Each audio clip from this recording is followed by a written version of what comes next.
ಓಂ ಶ್ರೀ ಗುರು ಬಸವಲಿಂಗಾಯ ನಮಃ. ಸರ್ವರಿಗೂ ಶರಣ ಶರಣಾರ್ಥಿ. ಬ್ರಹ್ಮಚರ್ಯ ಪ್ರತಿಷ್ಠಾಯಾಂ ವೀರ್ಯಲಾಭ 38ನೆಯ ಸೂತ್ರ.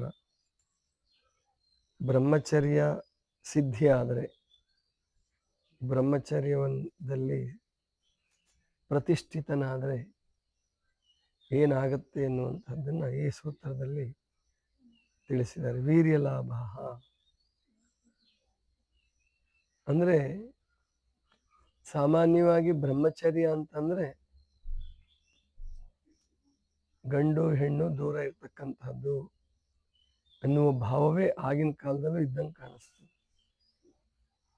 ಆದರೆ ಬ್ರಹ್ಮಚರ್ಯಕ್ಕೆ ಬಹಳ ವಿಶಾಲವಾದ ಅರ್ಥ ಇದೆ ಮತ್ತು ಆ ಬ್ರಹ್ಮಚರ್ಯ ಸಾಧನೆ ಮತ್ತು ಬ್ರಹ್ಮಚರ್ಯದ ಸಿದ್ಧಿ ಇದೆಯಲ್ಲ, ಅದಕ್ಕೂ ಕೂಡ ಕಾಲದಿಂದ ಕಾಲಕ್ಕೆ, ವ್ಯಕ್ತಿಯಿಂದ ವ್ಯಕ್ತಿಗೆ, ಪ್ರವಾದಿಗಳಿಂದ ಪ್ರವಾದಿಗಳಿಗೆ ಬೇರೆ ಬೇರೆ ರೀತಿಯಲ್ಲಿ ಅರ್ಥ ಮಾಡಿರ್ತಕ್ಕಂಥದ್ದನ್ನು ನಾವು ಕಾಣ್ತೀವಿ. ಇಲ್ಲಿ ಪತಂಜಲಿಗಳು ಕೇವಲ ವೀರ್ಯ ಲಾಭ ಅಂತ ಅಷ್ಟೇ ಹೇಳಿದ್ರು ಕೂಡ ಮಲ್ಲಿಕಾರ್ಜುನ ಶ್ರೀಗಳು ಏನು ವ್ಯಾಖ್ಯಾನ ಬರೆದಿದ್ದಾರೆ ಅದರಲ್ಲಿ ಸ್ವಲ್ಪ ವಿಶಾಲವಾಗಿ ಬರೆದಿದ್ದಾರೆ. ಅಂದರೆ ವೀರ್ಯ ಅನ್ನುವಂಥದ್ದು ಸಪ್ತಧಾತುಗಳಲ್ಲಿ ಒಂದು.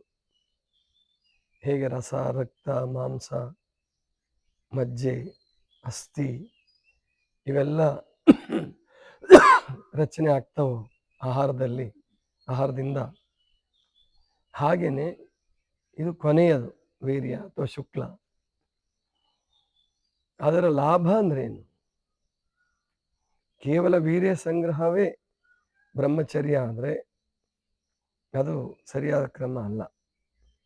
ಯಾಕಂದ್ರೆ ಆ ವೀರ್ಯವನ್ನು ಪರಿವರ್ತನೆ ಮಾಡದೆ ಹೋದರೆ, ಅದು ತೇಜಸ್ಸಾಗಿ ಓಜಸ್ಸಾಗಿ ಪರಿವರ್ತನೆ ಆಗದೆ ಹೋದರೆ ಕೇವಲ ಬ್ರಹ್ಮಚರ್ಯ ಅನ್ನುವಂಥದ್ದು ಅದೊಂದು ಹಿಂಸೆ ಅಥವಾ ಬಂಧನ ಮತ್ತು ರೋಗಕಾರಕವಾಗಿ ಪರಿಣಮಿಸ್ತಕ್ಕಂಥದ್ದನ್ನು ನಾವು ಕಾಣ್ತೀವಿ. ಅನೇಕ ಜನರ ಜೀವನದಲ್ಲಿ ಬ್ರಹ್ಮಚಾರಿಗಳು ಅನ್ನಿಸ್ಕೊಳ್ಳೋದಕ್ಕೆ ಹೋಗಿ, ಬ್ರಹ್ಮಚರ್ಯ ಸಾಧನೆ ಮಾಡೋದಕ್ಕೆ ಹೋಗಿ ಅವರು ಮಾನಸಿಕ ವಿಕಾರಿಗಳಾಗಿರ್ತಕ್ಕಂಥದ್ದನ್ನು ನಾವು ಕಾಣಬಹುದು. ನಾನು ಹಿಂದೆ ಹೇಳಿದ್ದೆ ನಿಮಗೆ, ಒಬ್ಬ ವಯಸ್ಸಾದಂತಹ ವ್ಯಕ್ತಿ ಶ್ರೀಶೈಲದಲ್ಲಿ ಸುಮಾರು 8-10 ವರ್ಷಗಳಿಂದ ಖಾರ ಮುಟ್ಟಿರಲಿಲ್ಲ. ಅಂದರೆ ಮೆಣಸಿನಕಾಯಿ, ಮೆಣಸು, ಈರುಳ್ಳಿ, ಬೆಳ್ಳುಳ್ಳಿ ಏನನ್ನೂ ತಿಂದಿರಲಿಲ್ಲ. ಆದರೆ ಅವನ ಜೀವನ ನೋಡಿದ್ರೆ, ಆ ವ್ಯಕ್ತಿ ಇರುವಿಕೆಯನ್ನು ನೋಡಿದ್ರೆ, ಆ ತಿಂದು ಇರ್ತಕ್ಕಂಥವ್ರು ಎಷ್ಟೋ ಜನ ಇದ್ದಾರಲ್ಲ, ಅವ್ರಿಗಿಂತ 10 ಪಟ್ಟು 100 ಪಟ್ಟು ಅಸಹ್ಯಕರವಾಗಿ, ಅಂದರೆ ವಿಪರೀತ ಸಿಡುಕು, ಅಹಂಕಾರ, ಇದನ್ನ ಬೆಳೆಸ್ಕೊಂಡು, ಅಹಂಕಾರವನ್ನು ಬೆಳೆಸ್ಕೊಂಡು ಸಿಟ್ಟು, ಈ ದೂರ್ವಾಸ ಮುನಿಗಳ ಕಾಣ್ತೀರಿ ನೀವೆಲ್ಲ, ಅವ್ರ ಮಾತೆತ್ತಿದ್ರೆ ಶಾಪ, ಗೊತ್ತಾಯ್ತಲ್ಲ ಅಂತ. ಅಂದರೆ ಇಂಥವ್ರು ಕೇವಲ ವೀರ್ಯ ಲಾಭವನ್ನು ಮಾಡ್ಕೊಳ್ಳೋದ್ರಲ್ಲಿ ಏನು ಅರ್ಥ ಇಲ್ಲ. ಆಗೋದೂ ಇಲ್ಲ. ವೀರ್ಯ ಲಾಭ ಆಗಿದೆ ಅನ್ನೋದಕ್ಕೆ ಅದು ಚಿಹ್ನೆನೂ ಅಲ್ಲ, ಅದು ಸೂಚಕ ಅಲ್ಲ. ಹಾಗಾದರೆ ಬ್ರಹ್ಮಚರ್ಯ ಅಂದ್ರೆ ಏನು? ಬ್ರಹ್ಮ ಅಂದರೆ ಪರಮಾತ್ಮ, ದೇವರು. ನಾನು ಬೇರೆ ಬೇರೆ ಸಂದರ್ಭಗಳಲ್ಲಿ ಹೇಳಿದ್ದೀನಿ. ನಿಸರ್ಗ ಜ್ಞಾನಾಮೃತದಲ್ಲೂ ಇದ್ರ ಬಗ್ಗೆ ಮಾತಾಡಿದ್ದೆ. ಅಲ್ಲಿ ಬ್ರಹ್ಮ ಅಂತಂದರೆ ದೇವರು, ನಿರಾಕಾರ ಪರಮಾತ್ಮ, ಎಲ್ಲದಕ್ಕಿಂತ ದೊಡ್ಡದು ಅನ್ನುವಂತಹ ಅರ್ಥ ಬ್ರಹ್ಮ ಅನ್ನೋದಕ್ಕಿದೆ. ಚರ್ಯೆ ಅಂದರೆ ನಡವಳಿಕೆ, ಅವನ ಇರುವಿಕೆ, ಅವನ ಬದುಕು, ಅದಕ್ಕೆಲ್ಲ ಕೂಡಿಸಿ ಚರ್ಯೆ ಅಂತ ಹೇಳ್ಬೋದು. ಬ್ರಹ್ಮಚರ್ಯೆ ಹೇಗಿರ್ಬೇಕಪ್ಪ ಅಂತಂದ್ರೆ ಅದು ವಿಶಾಲವಾದ ಬದುಕಾಗಿರ್ಬೇಕು, ನಿರ್ಲಿಪ್ತವಾದ ಬದುಕಾಗಿರ್ಬೇಕು, ನಿರ್ವಿಕಾರವಾದ ಬದುಕಾಗಿರ್ಬೇಕು. ಅದು 1 ದಿವಸದಲ್ಲಿ ಸಾಧನೆ ಆಗಲಿ, 12 ವರ್ಷಗಳಲ್ಲಿ ಸಾಧನೆ ಆಗಲಿ, 24 ವರ್ಷಗಳಲ್ಲಿ ಸಾಧನೆ ಆಗಲಿ, ಅದಕ್ಕೇನು ತಪ್ಪೇನಿಲ್ಲ. ಅದೇನು ಅವಸರ ಮಾಡುವಂತಹ ವಿಷಯವೂ ಅಲ್ಲ. ಮತ್ತು ಅದಕ್ಕೆ ನಿರ್ದಿಷ್ಟವಾದ ಮಾನದಂಡಗಳನ್ನು ಇಟ್ಟು ಇವನು ಬ್ರಹ್ಮಚರ್ಯವನ್ನು ಸಾಧಿಸಿದಾನೆ, ಇವನು ಸಾಧಿಸಿಲ್ಲ ಅಂತ ಹೇಳೋದು ತುಂಬ ಕಠಿಣ, ಬಹಳ ಕಠಿಣ ಅದು. ಆದರೆ ಮೇಲ್ನೋಟಕ್ಕೆ ನಾವು ಕಂಡು ಬರಬೇಕಾದ್ರೆ ಒಬ್ಬ ಬ್ರಹ್ಮಚಾರಿ ಅಥವಾ ಬ್ರಹ್ಮಚಾರಿಣಿ ಅಂತ ಅನ್ನಿಸ್ಕೋಬೇಕಾದ್ರೆ ಬರೀ, ಆಮೇಲೆ ಹೆಣ್ಮಕ್ಳಿಗೆ ಇದನ್ನ ಅವಕಾಶನೇ ಕೊಟ್ಟಿಲ್ಲ ಅವಾಗ. ಆಗ ಹೆಣ್ಮಕ್ಳಿಗೆ ಅವಕಾಶ ಕೊಟ್ಟೇ ಇಲ್ಲ. ಆದರೆ ಇವಾಗ ಹೆಣ್ಮಕ್ಳು ಸಾಧನೆ ಮಾಡ್ತಿರೋದನ್ನ ನೋಡಿದ್ರೆ 12ನೇ ಶತಮಾನದಲ್ಲಿ ಶರಣರು ಅವಕಾಶ ಕೊಟ್ಟ ಮೇಲೆ, ಸಾಮೂಹಿಕ ಅವಕಾಶ ಸಿಕ್ಕ ಮೇಲೆ, ಅವತ್ತಿನಿಂದ ಅಂದರೆ ಕಲ್ಯಾಣ ಕ್ರಾಂತಿ ಆದಮೇಲೆ ಹೆಣ್ಣುಮಕ್ಕಳಲ್ಲಿ ಸಾಧಕರು ಬರಲಿಲ್ಲ ಮತ್ತೆ, ಅಂದರೆ ಅವಕಾಶ ಸಿಗಲಿಲ್ಲ. ತುಂಬ ದಿವಸ ಗುಪ್ತವಾಗಿ ಎಷ್ಟೋ ಜನ ಮಾಡ್ಕೊಂಡಿದ್ರು. ಅವ್ರು ಗೃಹಸ್ಥರಾಗಿದ್ದರೂ ಕೂಡ ಅವರು ಬ್ರಹ್ಮಚಾರಿಗಳಾಗಿ ಏನು ಲಿಂಗಾಂಗ ಸಾಮರಸ್ಯವನ್ನು ಸಾಧಿಸಬೇಕು ಅಥವಾ ಏನು ಸಿದ್ಧಿಯನ್ನು ಪಡ್ಕೋಬೇಕು ಅದನ್ನು ಪಡ್ಕೊಂಡಿದ್ರು. ಅನೇಕ ಶರಣಮ್ಮಗಳು, ಶರಣೀಯರು, ಅಜ್ಜಿದಿರು ಅಂಥವ್ರನ್ನ ನಾವು ನೋಡಿದಾಗ, ಭೇಟಿಯಾದಾಗ ಅವರ ಪೂಜಾ ನಿಷ್ಠೆ, ಅವರ ಜಪ ತಪ, ಅವರ ಧ್ಯಾನ ಅವೆಲ್ಲ ನೋಡಿದಾಗ ಅವರು ಖಂಡಿತವಾಗಿಯೂ ಬ್ರಹ್ಮಚಾರಿಗಳು, ಸಾಧನೆ ಮಾಡ್ಕೊಂಡಿದ್ದವರು ಅಂತ ಗೊತ್ತಾಗುತ್ತೆ. ಇತ್ತೀಚೆಗೆ ಸಾಮೂಹಿಕವಾಗಿ ಮಹಾದೇವಕ್ಕವ್ರ ನಂತರ ಶರಣ ಧರ್ಮದಲ್ಲಿ ಆ ರೀತಿ ಸಾಧನೆ ಮಾಡಿದಂಥವ್ರು ಅಂದರೆ ಬ್ರಹ್ಮಚರ್ಯ ಸಾಧನೆ ಮಾಡಿಕೊಂಡು ಅದರ ಆನಂದವನ್ನು ಅನುಭವಿಸಿ ಬೇರೆಯವ್ರಿಗೂ ಅದನ್ನು ಹಂಚಿದವರು ಅಂತಂದರೆ ಒಂದಿಬ್ಬರು ನಮಗೆ ಸಿಗ್ತಾರೆ ಸಾಧಕರು, ಅಂತರ್ಮುಖಿಗಳಾಗಿ. ಸಜ್ಜಲಗುಡ್ಡದ ಶರಣಮ್ಮನವರು ಅಂತ ಹೇಳಿ, ಆಮೇಲೆ ಮಾಣಿಕ್ಯಮ್ಮವರು ಕೂಡ ಅವರು ಸಾಧಕರಾಗಿದ್ದಂಥವ್ರು, ಬಹಳ ದೊಡ್ಡ ಸಾಧಕರು.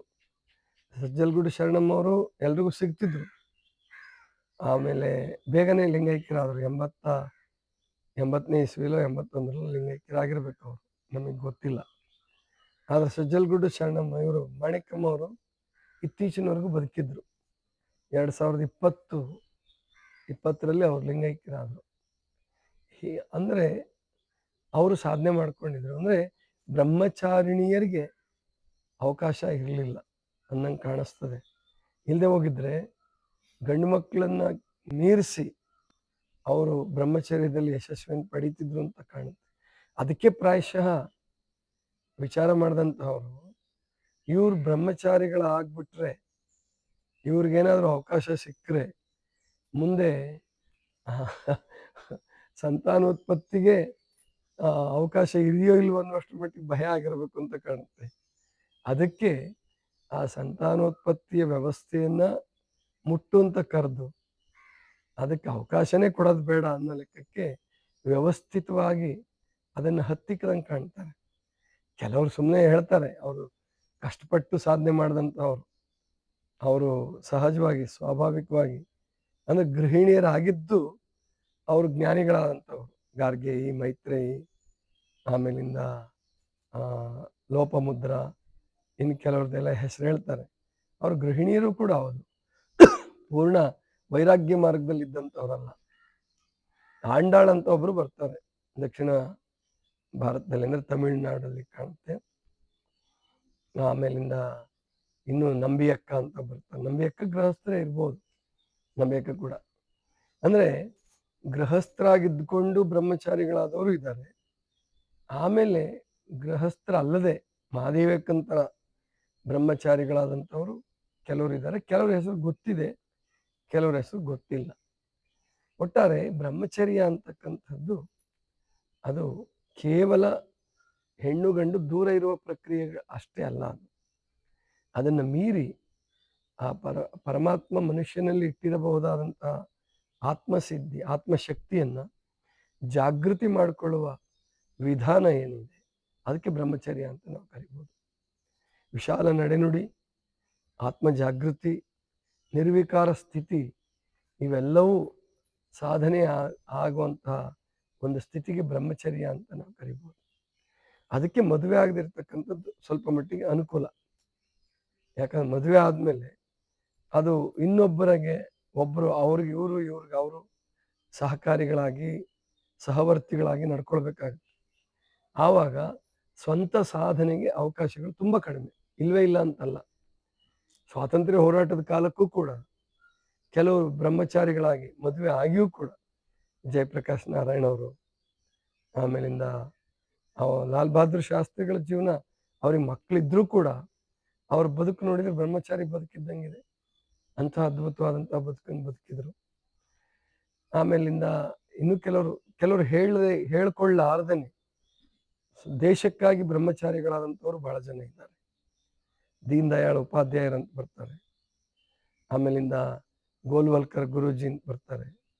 ಇಂಥವರೆಲ್ಲ ಅವರು ಬ್ರಹ್ಮಚಾರಿಗಳಾಗಿದ್ದು ಕೂಡ ಅವರೇನು ಪುಸ್ತಕದಲ್ಲಿ ಬರ್ಕೊಂಡು ಅಥವಾ ಕೆಲವರು ಕಾವಿನೂ ಧರಿಸದೆ ಇದ್ದುಕೊಂಡು ಇಂಥವರೆಲ್ಲ ಬ್ರಹ್ಮಚಾರಿಗಳಾಗಿ ಬದುಕ್ತಾ ಇರ್ತಕ್ಕಂಥದ್ದನ್ನು ನಾವು ಕಾಣ್ತೀವಿ. ನರೇಂದ್ರ ಮೋದಿಯವ್ರನ್ನ ನಾವು ಪ್ರತ್ಯಕ್ಷ ನೋಡ್ತಾ ಇದ್ದೀವಿ. ಅವ್ರು ಮಾಡ್ತಾ ಇರೋ ಸೇವೆ, ದೇಶ ಸೇವೆ. ಅವರು ಪ್ರಧಾನ ಸೇವಕ ಅಂತಲೇ ಕರ್ಕೊಂಡ್ರು.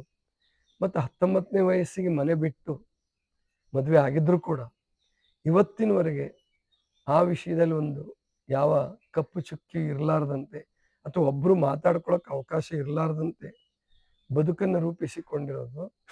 ಅದಕ್ಕೆ ಇನ್ನೂ ಒಂದು ಸೂಚಕ ಏನಪ್ಪ ಅಂತಂದರೆ ಅವ್ರು ಮಾಡ್ತಾ ಇರೋ ಕೆಲಸ. 75 ವರ್ಷ ದಾಟಿದರೂ ಕೂಡ ಏನವರು ಆ ಆನಂದವನ್ನು ಅನುಭವಿಸ್ತಾ ದೇಶ ಸೇವೆಯಲ್ಲಿ ಸುಮಾರು 18 ಗಂಟೆ ತೊಡಗಿಸ್ಕೊಂಡಿದ್ದಾರಲ್ಲ, ಅದು ಬ್ರಹ್ಮಚರ್ಯದ ಶಕ್ತಿ. ಅದು ಕಷ್ಟದಿಂದ ಮಾಡಿದಂಥದ್ದಲ್ಲ ಅವರು, ಅಥವಾ ಜನರನ್ನು ದೂರ ಇಟ್ಟು ಒಬ್ಬಂಟಿಯಾಗಿದ್ದುಕೊಂಡು ಅಥವಾ ಬಾಗಿಲಾಕ್ಕೊಂಡು ಗುಹೆಗಳಲ್ಲಿ ಇದ್ಕೊಂಡು ಮಾಡಿದಂಥದ್ದಲ್ಲ. ದೇಶಭಕ್ತಿಯ ಪ್ರಭಾವದಿಂದ ಆಮೇಲೆ ಸೇವೆ ಮಾಡಿಕೊಂಡು ಅವರು ಬಟ್ಟೆ ಸಹಿತ ತೊಳೆದು ಕೊಟ್ಟಿದ್ದಾರೆ ಬೇರೆಯವರಿಗೆ. ಅಂದರೆ ಅವ್ರಿಗೆ ಯಾರು ಮಾರ್ಗದರ್ಶಕರಿದ್ದರು, ಲಕ್ಷ್ಮಣರಾವ್ ಅಂತ ಹೇಳೊಬ್ರು ವಕೀಲರು, ಅವ್ರ ಬಟ್ಟೆ ತೊಳ್ಕೊಟ್ಟು ಸೇವೆ ಮಾಡಿಕೊಂಡು RSS ಅಲ್ಲಿ ಕೆಲಸ ಮಾಡಿದ್ರು. ಎಲ್ಲ ಪುಸ್ತಕ ಪ್ಯಾಕಿಂಗ್ ಮಾಡೋದ್ರಿಂದ ಹಿಡ್ಕೊಂಡು, ಕಸ ಗುಡಿಸೋದ್ರಿಂದ ಹಿಡ್ಕೊಂಡು ರಾತ್ರಿ 12 ಗಂಟೆವರೆಗೂ ಕೆಲಸ ಮಾಡಿಕೊಂಡು ಮಾಡಿದ್ದಾರೆ. ಇಂಥವರು ಅದು ಮೇಲ್ನೋಟಕ್ಕೆ ವಿವಾಹಿತರು ಅಂತ ಕಂಡರೂ ಕೂಡ ಅವರಂಥ ಬ್ರಹ್ಮಚಾರಿಗಳು ಎಲ್ಲಿ ಸಿಗಬೇಕು? ಆದ್ದರಿಂದ ಬ್ರಹ್ಮಚರ್ಯದ ಮಾನದಂಡ ಕೇವಲ ವೀರ್ಯ ಲಾಭ ಒಂದೇ ಅಲ್ಲ, ಅದು ಆತ್ಮ ಸಾಕ್ಷಾತ್ಕಾರದವರೆಗೆ ನಮ್ಮನ್ನು ಕರ್ಕೊಂಡು ಹೋಗುತ್ತೆ. ಅಂತಹ ಶಕ್ತಿ ಇದೆ ಬ್ರಹ್ಮಚರ್ಯಕ್ಕೆ. ಮತ್ತು ಸಣ್ಣ ಪುಟ್ಟ ಕೆಲಸಗಳಲ್ಲೂ ಕೂಡ ಬ್ರಹ್ಮಚರ್ಯದ ಉಪಯೋಗ ಮಾಡಬಹುದು. ಅಂದರೆ ಹೆಣ್ಣು ಮಕ್ಕಳನ್ನು ತಾಯಿಯನ್ನಾಗಿ, ಗಂಡು ಮಕ್ಕಳನ್ನು ತಂದೆಯನ್ನಾಗಿ, ಸಹೋದರ ಸಹೋದರಿಯ ರೀತಿಯಲ್ಲಿ, ಅಂದರೆ ಮೇಲ್ನೋಟಕ್ಕಲ್ಲ, ನಿಜವಾಗಿ ಹೃದಯದ ಭಾವದಿಂದ ಅಳವಡಿಸ್ಕೊಳ್ಳೋದಿದೆಯಲ್ಲ, ಅದು ನೀವು ಕೆಲಸ ಮಾಡುವಲ್ಲಿ ಇರ್ಬೋದು, ಏನೇ ಸೇವೆ ಮಾಡುವಾಗ, ಗುಂಪಲ್ಲಿ ಬದುಕುವಾಗ ಆ ರೀತಿ ಬದುಕೊಂಡು ಅವರನ್ನು ತಿರಸ್ಕಾರ ಮಾಡಲಾರ್ದೆ, ಒಬ್ರಿಗೊಬ್ರು ವಿರೋಧಿಗಳಾಗಲಾರ್ದೆ ಅಥವಾ ಮುಟ್ಟಿಸ್ಕೊಳ್ಬಾರ್ದು, ದೂರ ಇರಬೇಕು ಅನ್ನುವ ಭ್ರಮೆಯಲ್ಲಿ ಬದುಕಲಾರ್ದೇ ಆ ಹೃದಯದಿಂದ, ಅಂದರೆ ಹೇಗೆ ಒಂದೇ ತಾಯಿಯ ಮಕ್ಕಳು ಅವರಲ್ಲಿ ವಿಕಾರ ಬರಲಿಕ್ಕೆ ಸಾಧ್ಯವಿಲ್ಲ, ಹಾಗೆ ದೇಶದ ತಾಯಿಯ ಮಕ್ಕಳಾಗಿ, ಧರ್ಮ ತಾಯಿಯ ಮಕ್ಕಳಾಗಿ ಬದುಕೋದಿದೆಯಲ್ಲ, ಅದು ಕೂಡ ಬ್ರಹ್ಮಚರ್ಯನೇ. ಆದ್ದರಿಂದ ಬ್ರಹ್ಮಚರ್ಯದ ವ್ಯಾಖ್ಯಾನ ಅತ್ಯಂತ ವಿಶಾಲವಾದದ್ದು, ಅತ್ಯಂತ ಸಂಕೀರ್ಣವಾದದ್ದು. ಅದನ್ನು ನಾವು ನಮ್ಮ ಜೀವನದಲ್ಲಿ ನಾವೇ ಕಂಡುಕೊಳ್ಬೇಕು. ಯಾರೋ ಗುರುಗಳು ಹೇಳ್ಕೊಡ್ತಾರೆ, ಅದರಿಂದ ಸಾಧ್ಯ ಆಗುತ್ತೆ ಅಂತಲ್ಲ. ನಾವು ಉದ್ದೇಶ ಚೆನ್ನಾಗಿಟ್ಕೊಂಡು ನಾವೇ ನಮ್ಮ ಜೀವನದಲ್ಲಿ ಅದರ ಒಂದು ಮಾಪಕಗಳನ್ನು ನಿರ್ಮಿಸ್ಕೊಂಡು ನಮ್ಮ ಜೀವನವನ್ನು ಸುಂದರವಾಗಿ, ಸದೃಢವಾಗಿ, ದೈವಿ ಕಳೆಯಿಂದ ಕಟ್ಟಿಕೊಳ್ಳೋದಿದೆಯಲ್ಲ, ಅದು ಕೂಡ ಬ್ರಹ್ಮಚರ್ಯ. ಇದಿಷ್ಟು ಇವತ್ತಿನ ಚಿಂತನ. ಸರ್ವರಿಗೂ ಶರಣ.